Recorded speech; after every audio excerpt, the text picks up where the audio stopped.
Hello friends, मैं N के निराला bright future club के ऑनलाइन पोर्टल पर आपका स्वागत करता हूं। आज आपके लिए ITI इलेक्ट्रिशियन के लिए लेक्चर नंबर 9 लेकर आया हूं। लेक्चर नंबर 9 में क्या है देखते हैं। क्या है? विद्युत धारा, इलेक्ट्रिक करंट। ऐसा नहीं है कि विद्युत धारा इससे पहले आपको नहीं बताए हैं। विद्युत धारा से आपका परिचय हो चुका है। हर चीज़ मतलब वोल्टेज, रेजिस्टेंस सबसे आपका परिचय हुआ है। लेकिन आज है कि उसके बारे में थोड़ा हम डिटेल बता रहे हैं, ताकि क्या क्या क्वेश्चन पूछता है, क्या पूछ सकता है, संभावित क्वेश्चन आपको हम आज बताएंगे। तो देखिए क्या है विद्युत धारा। आपको विद्युत धारा बताए थे कि विद्युत धारा है क्या। तो विद्युत धारा इलेक्ट्रॉन का लगातार प्रवाह होता है। किसी कंडक्टर में, किसी पदार्थ में इलेक्ट्रॉन के लगातार प्रवाह को हम इलेक्ट्रिक करंट कहते हैं। लगातार प्रवाह को रुक रुक के होगा तो वो करंट नहीं कहलाएगा, इलेक्ट्रिक करंट नहीं कहलाएगा। जब लगातार प्रवाह होगा, फ्लो ऑफ इलेक्ट्रॉन जो है लगातार होगा, तभी उसको कहेंगे कि इलेक्ट्रिक करंट प्रवाह हो रहा है। तो वही है डिफिनेशन। किसी पदार्थ या तत्व में इलेक्ट्रॉन के लगातार प्रवाह को इलेक्ट्रिक करंट कहा जाता है। या उसको ऐसा भी कह सकते हैं, आवेश प्रवाह की दर को विद्युत धारा कहा जाता है। क्या? आवेश प्रवाह की दर। आवेश प्रवाह की दर कहने का मतलब क्या हुआ कि जो आवेश प्रवाह होता है आपका, वो किसी टाइम के अनुसार, मतलब पर सेकंड, टाइम के अनुसार मतलब पर सेकंड जो प्रवाह होगा। तो इसीलिए इसका क्या है फार्मूला, क्या है? I बराबर Q/T। ये फार्मूला आप पूरा ध्यान से इसको याद कर लीजिएगा। इस पर क्वेश्चन हमेशा पूछता है। I बराबर Q/T। इसका मतलब ये हुआ कि क्या है, धारा क्या है, मतलब प्रति सेकंड जो इलेक्ट्रॉन का प्रवाह होता है, यानी आवेश जो प्रवाह होता है, वही आपका इलेक्ट्रिक करंट है। तो I बराबर Q/T। तो इसमें I आपका करंट है, Q आवेश है और T टाइम है। टाइम हमेशा क्या होता है? सेकंड में होता है। तो वही पर सेकंड कितना इलेक्ट्रॉन प्रवाह कर जाता है। आपको पहले बताए भी थे कि प्रति सेकंड 6.28 × 10⁻18 इलेक्ट्रॉन अगर प्रवाह कर जाता है पर सेकंड, तो हम कहते हैं कि 1 एम्पियर करंट प्रवाह कर गया। तो यही तो है, प्रति सेकंड इतना इलेक्ट्रॉन, मतलब इलेक्ट्रॉन का प्रवाह जो होता है उसी को हम क्या कहते हैं? विद्युत धारा कहते हैं। अब क्या है, इसका SI मात्रक एम्पियर होता है। आपको पहले भी बताए हैं कि विद्युत धारा का मात्रक क्या होता है? एम्पियर होता है। और इसको हम लोग कूलम पर सेकंड भी लिख सकते हैं इस अनुसार, क्योंकि आवेश का मात्रक क्या होता है? कूलम होता है, और टाइम के अनुसार प्रवाह होता है पर सेकंड में, तो वही होगा कूलम पर सेकंड भी उसको कह सकते हैं। ठीक ना? तो मतलब क्या हो गया, इलेक्ट्रिक करंट का यूनिट जो है आपका एम्पियर हो गया, या कूलम पर सेकंड भी उसको कह सकते हैं। ध्यान रखिएगा, ये दोनों चीज़ आपको क्वेश्चन में दोनों में से कोई भी आ सकता है। अब है विद्युत धारा का वेग प्रकाश के वेग के समान होता है। तो क्या होता है, विद्युत धारा का वेग जो होता है प्रकाश के वेग के समान होता है। और प्रकाश का वेग कितना होता है? 3 × 10⁸ मीटर पर सेकंड। कितना होता है? 3 × 10⁸ मीटर पर सेकंड होता है। किसका? प्रकाश का चाल। और वही प्रकाश के चाल के बराबर आपका इलेक्ट्रिक करंट का चाल है। तो दोनों का सेम होगा वही। अगर पूछ दिया बाय दी वे प्रकाश का चाल आप जान रहे हैं कि 3 × 10⁸ मीटर पर सेकंड होता है, और पूछ दिया आपको इलेक्ट्रिक करंट का, तो आप जान रहे हैं कि प्रकाश का चाल और इलेक्ट्रिक करंट का चाल क्या होता है? सेम होता है। तो सेम होगा तो यही आपका इलेक्ट्रिक करंट का भी हो जाएगा और यही आपका प्रकाश का भी हो जाएगा। ठीक है, ये पॉइंट देख लिए। अब है विद्युत धारा एक अदिश राशि है। मतलब आप जानते हैं, फिजिक्स में पढ़े होंगे स्केलर और वेक्टर। तो वही जो है आपका विद्युत धारा क्या है? स्केलर क्वांटिटी है। क्योंकि ये क्या है, आपको सदिश के जोड़ नियमों का पालन नहीं करता है। जो सदिश के जोड़ नियमों का पालन करेगा वो क्या हो जाएगा? वेक्टर क्वांटिटी हो जाएगा, और नहीं तो स्केलर क्वांटिटी होगा। तो यहाँ उसके बारे में, वेक्टर और स्केलर के बारे में यहाँ ज़्यादा नहीं पढ़ना है। यहाँ दिमाग लगाना है किस पे? विद्युत धारा के बारे में हम पढ़ रहे हैं। फिर फिजिक्स में घुसेंगे तो वो भी अच्छी बात नहीं है। तो यहाँ क्या देखेंगे कि विद्युत धारा क्या है? एक अदिश राशि है। ये ध्यान रखिएगा। वेक्टर क्वांटिटी उसको कहते हैं जिसमें मैग्नीट्यूड और डायरेक्शन होता है।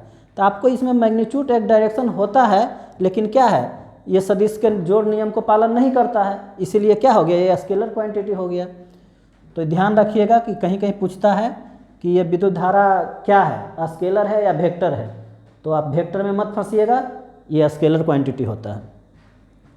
अब देखिए विद्युत धारा कहता है कि हमेशा क्लोज सर्किट में भ्रमण करता है, आपको ओपन सर्किट में भ्रमण नहीं करता है। जब भी चलेगा करंट का प्रवाह होगा तो जब सर्किट क्लोज होगा तब, ओपन सर्किट में कभी भी करंट का प्रवाह नहीं होता है। ठीक, इसीलिए कभी कभी देखते हैं कि हम कहते हैं कि जब कोई करंट लग जाए किसी को तो उसको कहा जाता है कि सूखा हुआ लकड़ी से छुड़ाना चाहिए। क्यों छुड़ाना चाहिए? तो उससे सर्किट पूरा नहीं होता है, उसमें कुछ मतलब नमी नहीं होता है सूखा हुआ लकड़ी में, इसीलिए उसका सर्किट पूरा नहीं हो पाता है, तो आपको उससे कोई हानि नहीं होगा। नहीं तो आप कच्चा लकड़ी लेके जाइएगा या पानी से भीगा हुआ लकड़ी लेके जाइएगा, तो जैसे ही आप वहाँ उससे छुड़ाइएगा, सटाइएगा, आप भी उसी में सट जाइएगा। क्यों? तो आपके द्वारा वो सर्किट पूरा कर लेगा, सर्किट पूरा कर लेगा तो आप में भी करंट का प्रवाह हो जाएगा। या फिर कहते हैं कि जब भी हम इलेक्ट्रिक का काम कर रहे हो, कहीं भी पंखा बना रहे हो या फिर स्विच का कहीं काम लगा रहे हैं, कुछ भी इलेक्ट्रिक का वर्क कर रहे हैं, तो हम हमेशा कहते हैं कि या मतलब रबड़ का सोल वाला जूता पहने, मतलब ऐसा जो इंसुलेटर हो वैसा सोल होना चाहिए, तो वैसा जूता पहनकर काम करें। या फिर लकड़ी के टेबल पर खड़ा होकर काम करें, जिससे क्या होगा कि आपसे करंट प्रवाह नहीं हो पाएगा, क्योंकि उसका सर्किट नहीं पूरा होगा। सर्किट क्या होगा, ओपन हो जाएगा, तो वहाँ सर्किट पूरा नहीं होता तो आपको करंट नहीं मारेगा, और जैसे ही सर्किट क्लोज होगा तो आपको करंट मार देगा। तो इसी से क्या सिद्ध होता है कि विद्युत धारा हमेशा क्या है, बंद परिपथ में ही चलता है, ओपन में नहीं चलेगा। अब अगला पॉइंट देखते हैं, इलेक्ट्रॉन का प्रवाह हमेशा ऋणात्मक बिंदु से धनात्मक बिंदु की ओर होता है। क्या हुआ, इलेक्ट्रॉन का प्रवाह हमेशा क्या होता है, ऋणात्मक से धनात्मक यानी माइनस से प्लस की ओर होता है, लेकिन करंट का चाल क्या होता है, प्लस से माइनस की ओर होता है। यहाँ आप देखिए, हम जरूर कहते हैं कि इलेक्ट्रॉन के लगातार प्रवाह को यानी इलेक्ट्रॉन के प्रवाह को ही हम करंट कहते हैं, लेकिन यहाँ दोनों का क्या होता है, दोनों का चाल अलग अलग दिशा में होता है। मान लीजिए ये एक सर्किट है, एक सर्किट है और यहाँ क्या है, एक बल्ब ऐसे लगा देते हैं। बल्ब भाई टेढ़ा मेढ़ा बन रहा है, देखिएगा बस समझिए,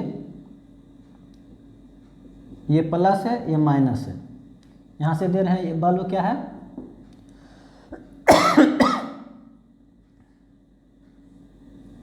अभी जल नहीं रहा, सर्किट ओपन है तो जलेगा नहीं, सर्किट क्लोज कर देंगे तब बल्ब जलेगा।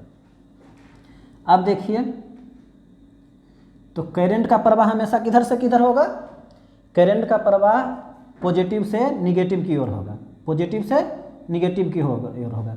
अगर ये करंट का प्रवाह इधर है, आपका करंट का प्रवाह इधर से इधर अगर आई है, ये इधर से इधर हो रहा है, तो हमेशा इसका प्रवाह क्या होगा,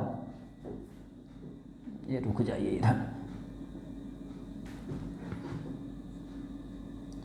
निगेटिव से पॉजिटिव की ओर ये आई है, तो इसका हमेशा गति क्या होगा, इलेक्ट्रॉन का गति क्या होगा, उसका करंट के गति का उल्टा होगा। हमेशा जब भी मतलब करंट जिस दिशा में जाएगा तो उसका इलेक्ट्रॉन का जो है प्रवाह उसके जस्ट उल्टा दिशा में होता है। और हमेशा जानते हैं कि क्या है, इलेक्ट्रॉन का प्रवाह हमेशा क्या होता है, ऋणात्मक से लेके धनात्मक में होता है, यानी ऋणात्मक से धनात्मक की ओर होता है, और करंट का प्रवाह धनात्मक से ऋणात्मक की ओर होता है। तो ये बात ध्यान रखना है हमेशा।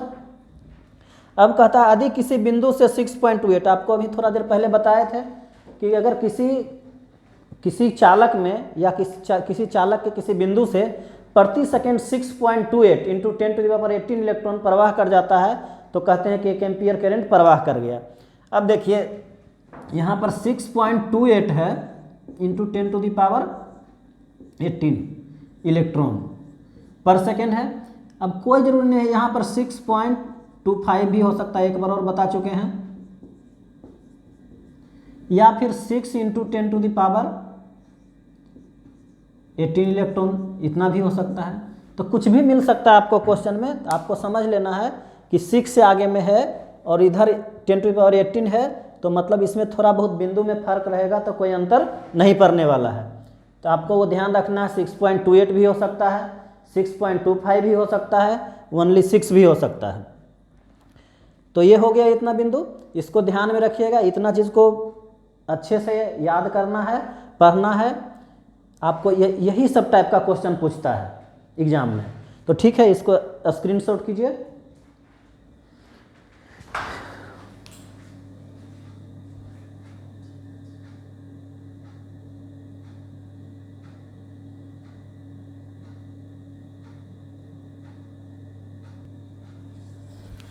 अब आइए देखते हैं टाइप्स ऑफ इलेक्ट्रिक करंट। क्या है? Types of electric current. आप अभी देखें कि इलेक्ट्रिक करंट क्या होता है, उसके बारे में हम अभी आपको बताएं। अब देखते हैं टाइप्स ऑफ इलेक्ट्रिक करंट, विद्युत धारा के प्रकार, मतलब ये विद्युत धारा कितने प्रकार के होते हैं। तो विद्युत धारा आपको 2 प्रकार का होता है। विद्युत धारा कितने प्रकार का होता है? 2 प्रकार का होता है। 2 प्रकार का क्या क्या है? एक एसी है, एक डीसी है। ये बहुत नाम सुने होंगे एसी और डीसी। भले आप जानते हो कि एसी क्या है, डीसी क्या है, जानते हैं ना जानते हैं, लेकिन इतना तो ज़रूर सुने होंगे कि एक एसी होता है, एक डीसी होता है। तो एसी करंट क्या होता है और डीसी करंट क्या होता है, हम आपको बताते हैं। तो डीसी करंट पहले देखते हैं। डीसी करंट को हम लोग क्या कहते हैं? दिष्ट धारा। हिंदी में क्या कहते हैं? दिष्ट धारा या डायरेक्ट करंट कहा जाता है। ठीक, तो डायरेक्ट करंट कहने का मतलब क्या है? इसका मैग्नीट्यूड और डायरेक्शन क्या होता है? कांस्टेंट होता है। डीसी का क्या होता है? मैग्नीट्यूड और करंट कांस्टेंट होता है, उसका टाइम के अनुसार चेंज नहीं करता है। और एसी का क्या होता है? मैग्नीट्यूड और डायरेक्शन एक निश्चित समय अंतराल पर बदलता रहता है। क्या होता है? बदलता रहता है। हमेशा एसी का क्या होता है? एक निश्चित समय अंतराल पर बदलता रहता है। ठीक, तो उसको कहते हैं हम एसी करंट। तो थोड़ा सा हम देख लेते हैं। तो ये 2 प्रकार के होते हैं। कौन कौन प्रकार हैं? तो पहला है डीसी करंट। डीसी करंट जिसको हम डायरेक्ट करंट भी कहते हैं। डीसी कह दिए तो मतलब डीसी करंट होता है। डीसी करंट लिखना कोई ज़रूरी नहीं है। ये डीसी कह दिए मतलब डीसी करंट हुआ, तो इसको हम कहते हैं डायरेक्ट करंट। डायरेक्ट करंट, इसी को हिंदी में हम कहते हैं दिष्ट धारा। दिष्ट धारा। तो दिष्ट धारा किसको कहेंगे? वैसी विद्युत धारा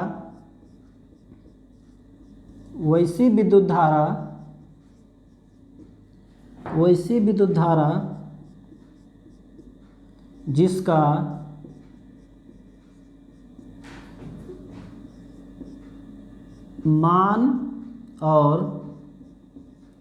मान और प्रवाह की दिशा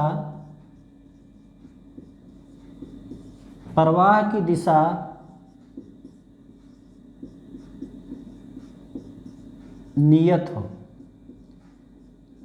हो, अर्थात क्या है? कांस्टेंट।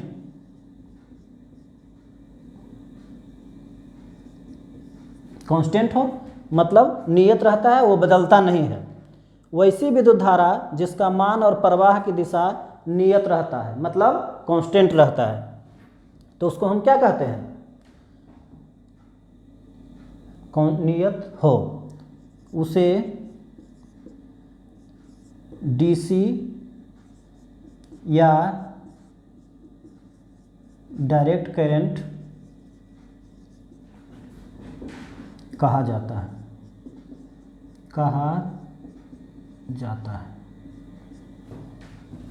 ठीक है, इसको देख लेते हैं।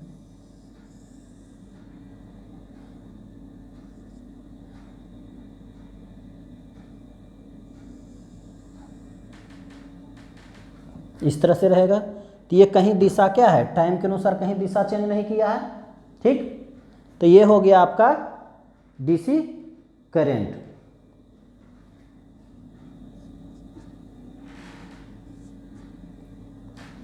ठीक, एकदम सीधा कांस्टेंट है, तो इसको हम कहेंगे क्या? डीसी करंट कहेंगे। अब देखिएगा, आपको थोड़ा सा बता दें कि डीसी करंट जो है आपको 2 ही सोर्स से मुख्य रूप से प्राप्त होता है। कहाँ से प्राप्त होता है? सिर्फ 2 ही स्रोत से। और 2 ही स्रोत क्या है? एक आपको बैटरी से, सेल से, और दूसरा है आपको किससे? सौर प्लेट से। यही 2 चीज़ है आपको जो डीसी करंट दे सकता है डायरेक्ट में, और आपको डीसी करंट देने वाला कोई भी सोर्स नहीं है। आपका जनरेटर है तो वो आपका एसी पैदा, कोई भी जनरेटिंग स्टेशन में या कोई भी जनरेशन करने वाला मशीन जो है एसी करंट पैदा करता है, डीसी करंट कोई भी मशीन पैदा नहीं करता है। डीसी जनरेटर का नाम भले ही डीसी जनरेटर है, लेकिन वो क्या है, वो एसी पैदा करता है, लेकिन कम्यूटेटर के द्वारा क्या होता है, वो डीसी पैदा बना करके आपको दिया जाता है। तो आपको होता है कि नहीं हमको डीसी करंट मिल रहा है, लेकिन जनरेटर से कभी भी डीसी करंट पैदा नहीं होता है, उसके आर्मेचर में हमेशा एसी पैदा होता है। ये ध्यान रखिएगा। डीसी कहाँ पैदा होता है, दो ही जगह, एक बैटरी से और दूसरा सौर प्लेट से। इसके अलावा डीसी का सोर्स कुछ नहीं है। जनरेटर में हमेशा एसी पैदा होता है, उसको डीसी में परिवर्तन करके हम लोग प्रयोग करते हैं। ठीक है,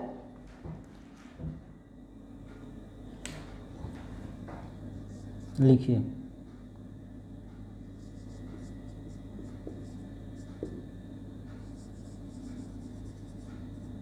इसका सोर्स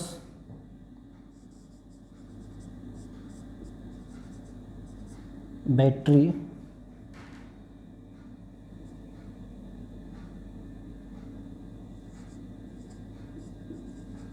सोलर सेल तथा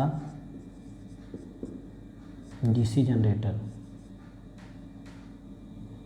डीसी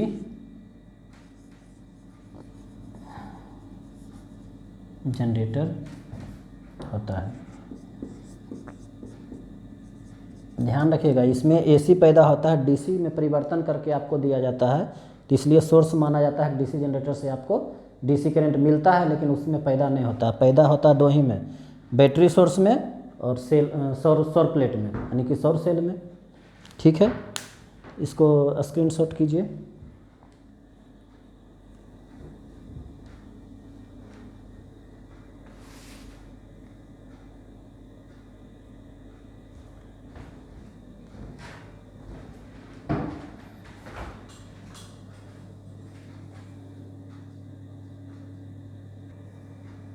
अब देखिए यहाँ डीसी करंट का उपयोग जो है कहाँ कहाँ करते हैं। डीसी करंट हम देख लिए कि डीसी करंट कहाँ से प्राप्त होता है, बैटरी से प्राप्त होता है, सौर प्लेट से आपको प्राप्त होगा, आपको डीसी जनरेटर से प्राप्त होगा। लेकिन अब उसका उपयोग क्या क्या है, तो आपका इलेक्ट्रोप्लेटिंग जो होता है उसमें आपको हमेशा डीसी का प्रयोग किया जाता है। अब इलेक्ट्रोप्लेटिंग जब बताएंगे आपको बैटरी वाला चैप्टर, तो उसको इलेक्ट्रोप्लेटिंग डिटेल से बताएंगे, सिर्फ याद रखिएगा। फिर है आर्क वेल्डिंग। आर्क वेल्डिंग में डीसी का ही प्रयोग किया जाता है। फिर है बैटरी चार्जिंग। बैटरी चार्जिंग हमेशा आपको डीसी करंट से ही किया जाता है, कभी भी एसी से बैटरी चार्जिंग नहीं किया जाता है। आप देखते होंगे कहीं कि एसी में लगा के बैटरी चार्ज किया जाता है, तो डायरेक्ट नहीं लगाया जाता है, आपका चार्जर होता है। चार्जर में क्या होता है, चार्जर आपको लेता है और वो क्या डीसी में करंट करके तब आपको बैटरी में देता है, तब बैटरी चार्ज। तो डायरेक्ट एसी से बैटरी चार्ज नहीं होता है। आप जो भी मोबाइल वगैरह चार्ज करते हैं तो उसमें क्या है, परिवर्तन किया जाता है डायोड के द्वारा, उसको डीसी में परिवर्तन करके तब आपको मोबाइल चार्ज होता है। डायरेक्ट आपको बैटरी चार्ज नहीं होता है एसी से, ध्यान रखिएगा। अब है इलेक्ट्रिक उपकरणों को चलाने में, तो इलेक्ट्रॉनिक्स उपकरण, इलेक्ट्रिक उपकरण लिख दिए हैं क्या, इलेक्ट्रॉनिक होगा ये, इलेक्ट्रॉनिक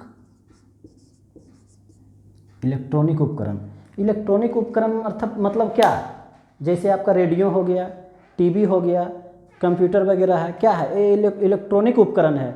आपको ये एसी से नहीं चलाया जा सकता है, जब भी चलाया जा सकता है तो डीसी से चलाया जा सकता है। जितना भी इलेक्ट्रॉनिक उपकरण हो सभी डीसी से चलाए जाते हैं। आप देखते हैं कि डायरेक्ट हम जोड़ते हैं रेडियो को और स्टार्ट हो जाता है, टीवी को डायरेक्ट जोड़ते हैं एसी से, स्टार्ट हो जाता है। तो नहीं, उसके अंदर परिवर्तन करने के लिए यंत्र लगा हुआ रहता है, वो आपको डीसी में चेंज करके तब आपको उससे टीवी चलता है। ठीक, रेडियो में भी उसी तरह से आप देखते हैं, नॉर्मली रेडियो क्या होता है, बैटरी से चलाते हैं गांव में, और उसको इलेक्ट्रिक से भी डायरेक्टर एक रहता है, उससे चलाने के लिए रहता है। तो वो आपको क्या करता है, एसी को डीसी में परिवर्तन करके तब आपको रेडियो में देता है। ये भ्रम में नहीं रहना है कि इलेक्ट्रॉनिक सामान जो है एसी से चलता है। इलेक्ट्रॉनिक सामान जब भी चलेगा तो क्या चलेगा, डीसी से चलेगा। ठीक, इतना चीज़ समझ गए कि आपको डीसी करंट का प्रयोग कहाँ कहाँ होता है। ठीक, अब हम देखते हैं एसी करंट। एसी करंट को क्या कहते हैं हम लोग? Alternating current. अल्टरनेटिंग करंट को हिंदी में कहते हैं प्रत्यावर्ती धारा। क्या कहते हैं? प्रत्यावर्ती धारा।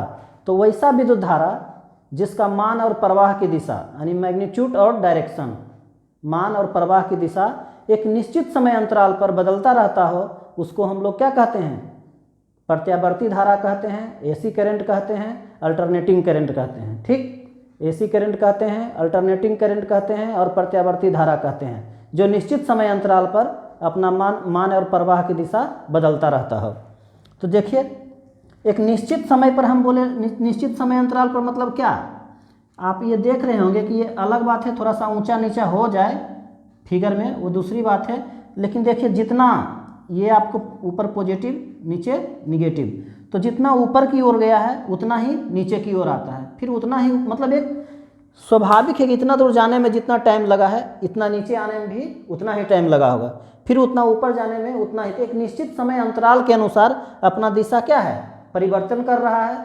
तो एक निश्चित समय के अंतराल पर जो करंट अपना दिशा परिवर्तन करता है, मान और प्रवाह की दिशा जो परिवर्तन करता है, उसको हम क्या कहते हैं? एसी करंट कहते हैं। ध्यान रखिएगा। इसका सोर्स क्या है? तो आप डीसी का सोर्स देख लिए कि बैटरी वगैरह है, डीसी जनरेटर है, आपका सौर प्लेट वगैरह से होता है। लेकिन इसका क्या है कि आपको अल्टरनेटर, एक ही इसका सोर्स है अल्टरनेटर, उसको हम एसी जनरेटर कहते हैं। जो कि जितना भी पावर हाउस वगैरह होता है, जनरेटिंग स्टेशन होता है, वहाँ अल्टरनेटर लगा करके उससे पैदा किया जाता है। तो अल्टरनेटर भी क्या है? एक प्रकार का जनरेटर है। डीसी जनरेटर भी वही चीज़ है, लेकिन उसको होता क्या है कि उसमें कम्यूटेटर के द्वारा चेंज करके हम डीसी लेते हैं। अगर कम्यूटेटर नहीं लगा के स्लिप रिंग लगा दिया जाए तो डायरेक्ट हमको एसी मिलेगा। क्यों? तो उसमें भी एसी ही पैदा होता है। ये ध्यान रखना है कि एसी करंट का सोर्स जो होता है अल्टरनेटर होता है। ठीक, अब इसका हम देख लें कि उपयोग कहाँ कहाँ होता है। डीसी का तो हम उपयोग देख लिए, अब एसी का उपयोग देखते हैं।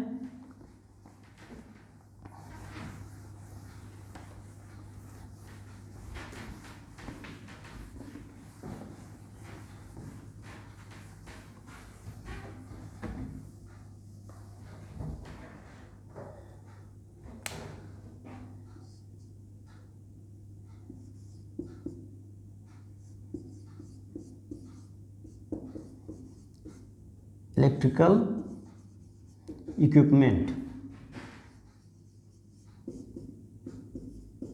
को चलाने के लिए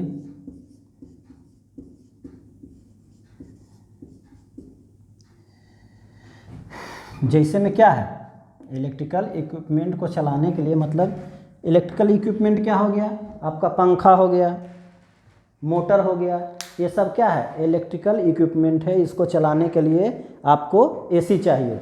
बल्ब वगैरह है आपका फिलामेंट वाला, वो जनरली आपको क्या है? एसी से डायरेक्ट चलता है। उसको डीसी पर चलाइएगा, ये बल्ब बड़ा वाला 100 वाट वाला तो नहीं जलेगा, उसको डायरेक्ट एसी चाहिए। अब देखिए, तो जैसे में क्या होगा एग्जाम्पल में,